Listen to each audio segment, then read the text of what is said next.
দুলিয়াজানত সদৌ প্ৰশিক্ষণপ্ৰাপ্ত গৃহৰক্ষী সংস্থাৰ সাধাৰণ সভা সম্পন্ন। ৩১জনীয়া ডিব্ৰুগড় জিলা প্ৰশিক্ষণপ্ৰাপ্ত গৃহৰক্ষী সংস্থাৰ পূৰ্ণাংগ সমিতি গঠন। দেওবাৰে দুলিয়াজানত দুলিয়াজান মটৰ ৱাৰ্কাৰ ইউনিয়নৰ সভাগৃহত সদৌ প্ৰশিক্ষণপ্ৰাপ্ত গৃহৰক্ষী সন্থাৰ এখন সাধাৰণ সভা অনুষ্ঠিত হৈছে।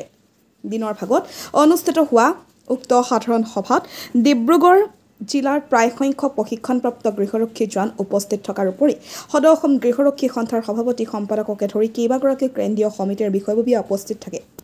সভাৰ শেষত কেন্দ্ৰীয় সমিতিৰ উপস্থিতিতে ফণীন্দ্ৰ গগৈ সভাপতি আৰু ইন্দ্ৰজিৎ ফুকনক সাধাৰণ সম্পাদক হিচাপে লৈ ডিব্ৰুগড় জিলা প্ৰশিক্ষণপ্ৰাপ্ত গৃহৰক্ষী সন্থাৰ এখন ৩১জনীয়া পূৰ্ণাংগ সমিতি গঠন কৰা হয়।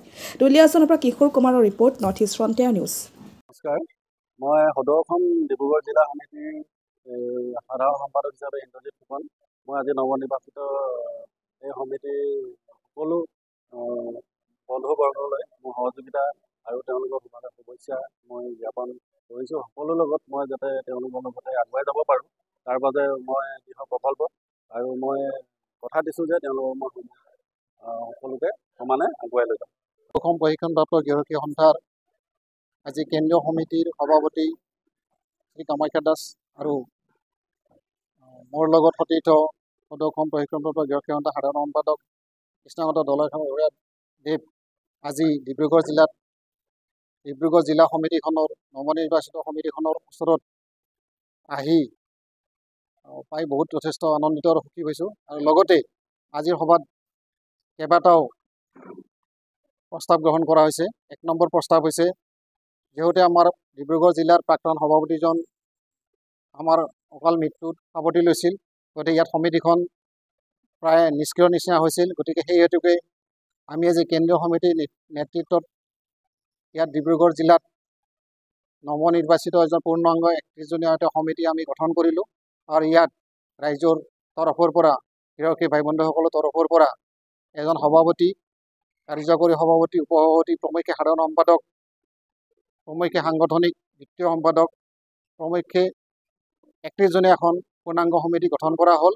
আৰু এই পূৰ্ণাংগ সমিতিখনে ভৱিষ্যতে ডিব্ৰুগড় জিলাৰ গৃহৰক্ষীসকলৰ কল্যাণৰ হকে কাম কৰি যাব বুলি প্ৰতিশ্ৰুতিবদ্ধ। আৰু ইয়াতে আজি আপোনালোকে দেখিলে, ইয়াতে আজি শপত বাক্য পাঠ কৰা হ'ল। গতিকে আমাৰ গৃহৰক্ষীসকলৰ যিখিনি সমস্যা আপোনালোকৰ প্ৰচাৰ মাধ্যমৰ দ্বাৰাইদি আমি অৱগত কৰিব বিচাৰিছোঁ যে গৃহৰক্ষীসকলৰ মূল সমস্যা হৈছে গৃহৰক্ষীসকলৰ চাকৰি এটা নিয়মীয়াকৰণ।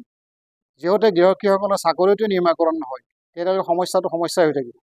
গতিকে আমি কৈছোঁ যে চৰকাৰক বাৰম্বাৰ কৈছোঁ যে কেন্দ্ৰীয় চৰকাৰক, অসম চৰকাৰক আমি বাৰে বাৰে অনুৰোধ কৰিছোঁ, বাৰে বাৰে মেমৰেণ্ডাম দিছোঁ। গোটেই দিল্লীত গৈ আমি প্ৰধানমন্ত্ৰী, গৃহমন্ত্ৰী ডাঙৰীয়াক আমি মেমৰেণ্ডাম দিছোঁ, যন্ত্ৰ মন্ত্ৰত প্ৰটেষ্ট কৰিছোঁ, দিছপুৰত প্ৰটেষ্ট কৰিছোঁ। গতিকে আমি মেমৰেণ্ডাম দিহে আছোঁ, কিন্তু সমস্যা সমাধানৰ বিষয়ে হয়তো আমাৰ লগত আস্থা সহকাৰে লোৱা নাই। কিন্তু আমি আপোনালোকৰ প্ৰচাৰ মাধ্যমৰ দ্বাৰাই আমি ক'ব বিচাৰিছোঁ যে অসমৰ মাননীয় মুখ্যমন্ত্ৰী মহোদয় এটা সংস্কৃতি আছে, আৰু তেখেতক আমি বিশেষভাৱে আমাৰ এই সমিতি সদৌ অসম প্ৰশিক্ষণপ্ৰাপ্ত গৃহৰক্ষী সমিতিখনে শদিয়াৰ পৰা ধুবুৰীলৈকে যিসকল গৃহৰক্ষী আছে, এইসকল গৃহৰক্ষীসকলৰ কাৰণে এটা জনকল্যাণমূলক আঁচনি তৈয়াৰ কৰি গৃহৰক্ষীসকলৰ চাকৰি এটা নিয়মীয়াকৰণ লগতে কণ্টিনিউ কৰক। আৰু যিসকল পৰিয়ালৰ মৃত্যুবৰণ হৈছে, যিসকল গৃহৰক্ষী মৃত্যুবৰণ হৈছে, তেওঁলোকৰ পৰিয়ালবৰ্গসমূহ চলাৰ কাৰণে এটা পথ সংস্থাপন, এটা পথ ব্যৱস্থা গ্ৰহণ কৰক। ইয়াৰ আগতে আমি মাননীয় মুখ্যমন্ত্ৰী মহোদয়ক চিঠি দিছোঁ, মেমৰেণ্ডামো দিছোঁ। এই ক্ষেত্ৰত কিন্তু আমি সদুত্তৰ পোৱা নাই। গতিকে পৰৱৰ্তী সময়ত আজিৰ এই অনুষ্ঠানৰ জৰিয়তে, আজিৰ এই সভাৰ জৰিয়তে আমি আহ্বান জনাম মাননীয় মুখ্যমন্ত্ৰী মহোদয়ক বা অসম চৰকাৰৰ বিষয়ববীয়াসকলক যে আমাৰ গৃহৰক্ষীসকলৰ সমস্যাটো সমাধান কৰক, অন্যথা যে ৰাজপথত যেন ওলাই যাবৰ কাৰণে বাধ্য নকৰে, তাৰ বাবে মই বিশেষভাৱে অনুৰোধ জনালোঁ।